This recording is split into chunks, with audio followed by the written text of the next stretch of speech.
Monsieur le président, monsieur le ministre, mes chers collègues, les démocraties, cela a été dit, sont des sociétés ouvertes.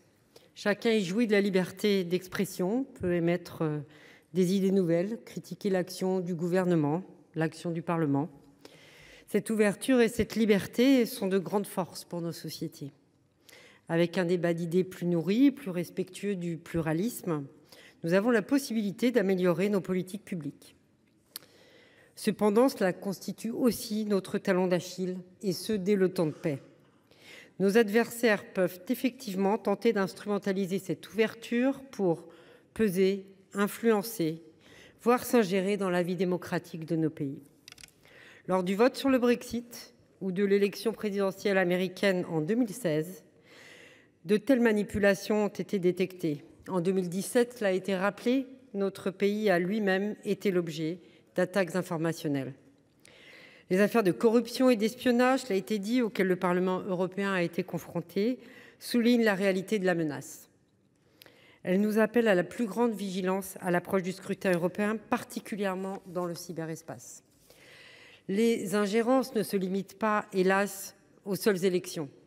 Nos concitoyens doivent avoir conscience du fait que des acteurs étrangers cherchent à exercer un contrôle, parfois très étroit, sur l'information et surtout sur l'opinion, chaque fois qu'une décision publique est prise dans notre pays.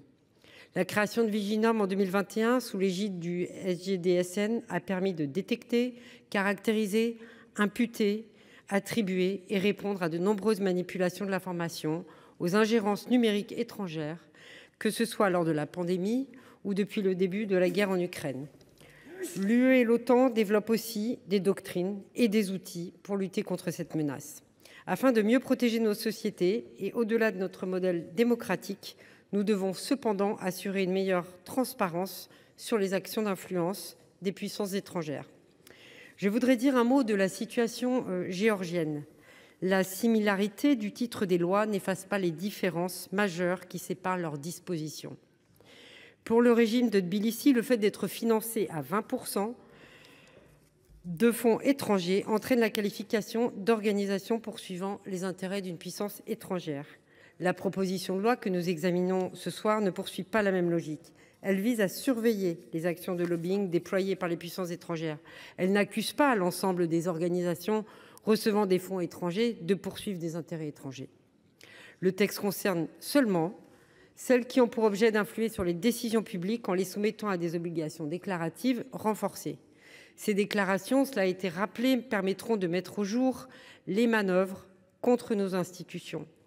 La HATVP aura ainsi les moyens de mieux surveiller la mise en œuvre de stratégies d'influence et de qualifier de façon plus fine leur ampleur. Dans un contexte d'affrontement particulièrement tendu entre puissances, nous considérons également qu'il est impératif de permettre à nos services de renseignement d'utiliser le traitement automatisé de données afin de détecter les ingérences étrangères, mais aussi toutes les menaces qui pèsent sur notre défense nationale. Si des menaces sont détectées, nous devons avoir les moyens de nous défendre. Le texte prévoit ainsi un dispositif d'entrave des ingérences.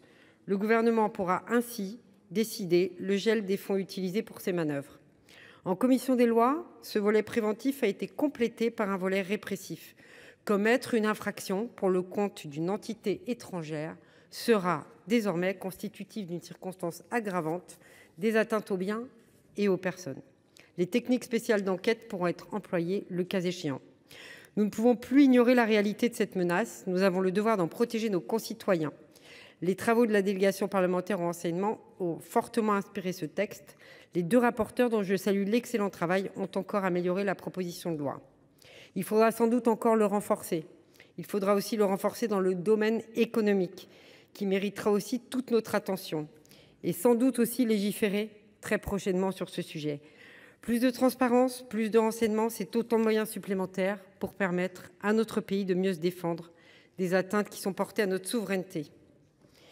Dans cette drôle de néo-guerre informationnelle qui s'intensifie, le groupe Les Indépendants votera donc en faveur de cette proposition de loi. Je vous remercie.